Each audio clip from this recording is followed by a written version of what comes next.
I'm all for justice, but we need real justice, not virtual signaling. Welcome back to Skeptic TaraElla.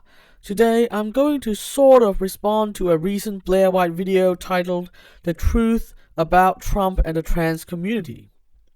In the video, Blaire discussed her views about President Trump's trans policies. She noted that the trans community seems to be used by both sides of politics as a political football, and that trans issues should be seen as a medical issue, not a political issue. This, of course, I totally agree with.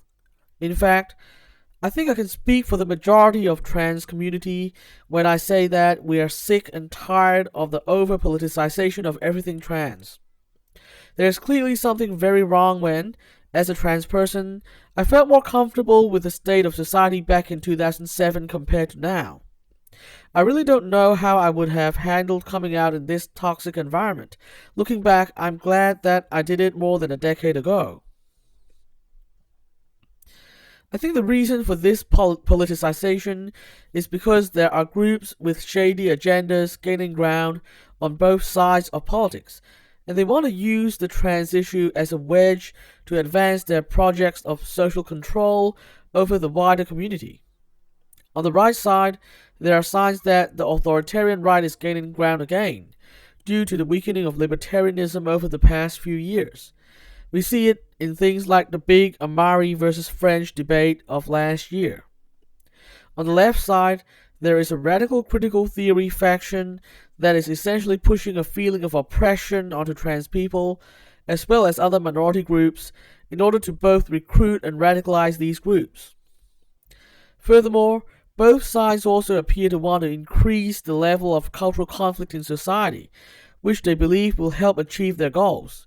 The authoritarian right is probably thinking of using trans people as a wedge issue for their benefit, like they used gay marriage 15 years ago, and the Marcusian left is probably trying to use trans issues in combination with other cultural issues to create a sense of extreme social struggle to create the oppressor versus oppressed dynamic that is needed to fulfill their own theories.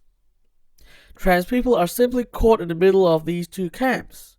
A real trans ally, I think, would condemn both camps equally and encourage a rational discussion which would put the emphasis back on the genuine needs of trans people and how society can best accommodate those needs, while also considering the concerns of other people.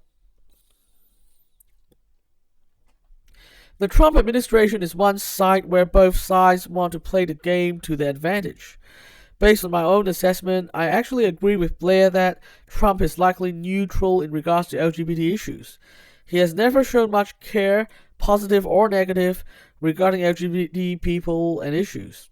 However, there are undeniably elements within his administration that are not LGBT friendly, because they have a more authoritarian or religious right politics. I think this is where quite a few of the anti-trans proposals have originated, but most were ultimately not adopted by the Trump administration. In fact, I sense that the religious right is not very happy with Trump not doing most of the anti-LGBT things they want. The trans military ban was probably the minimum he had to do to satisfy this group, but they apparently don't think it's enough. I think we shouldn't have any illusions about the clearly anti-LGBT agenda of this group. On the other hand, the radical critical theory faction of the left, which is overrepresented in LGBT activism these days, have latched onto every one of these leaked anti-LGBT proposals as if they were actual Trump policies being implemented. It's a pattern I've also been seeing in other Western countries with conservative governments.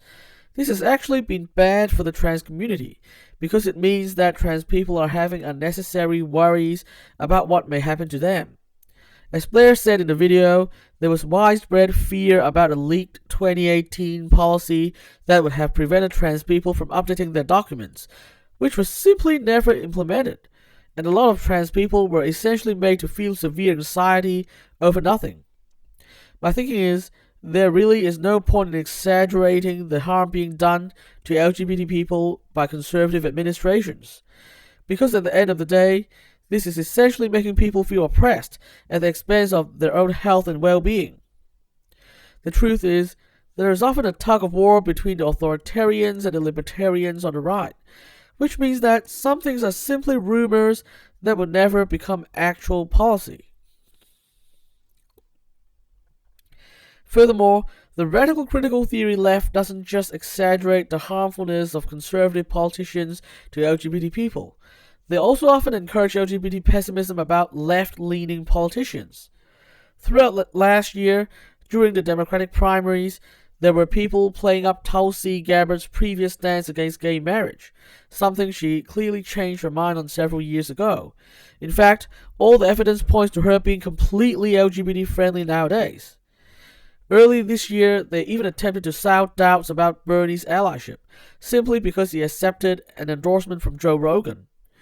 More recently, they have turned their attention to Joe Biden, painting him as not a true ally of the LGBT community because he voted for the Defense of Marriage Act in the 1990s. Of course, Biden has changed a lot too. He was the first to support gay marriage in the Obama administration, and he talked about trans rights in 2012, way before most people out there were even aware of this issue. Just like there really wasn't any reason to worry about Tulsi's past record, there really isn't any reason why we shouldn't think of Biden as anything but a strong ally. Similarly, British Labour leader Keir Starmer has shown himself to be a strong ally and has committed to trans rights, but some are still sowing doubts about his allyship. I think the truth is, the Marcusian left would prefer LGBT people to not have any feeling of hope at all, so all the negative energies can be directed into Marcusian left activism, whatever that entails at the time. What they're essentially doing is making LGBT people feel oppressed at the expense of their own health and well-being to serve a political agenda. This is actually highly immoral, in my opinion. That's all for today. I'll be back next time to discuss another big idea. Subscribe if you want to follow our story. And remember to resist the hive mind and stay positive. The world depends on it.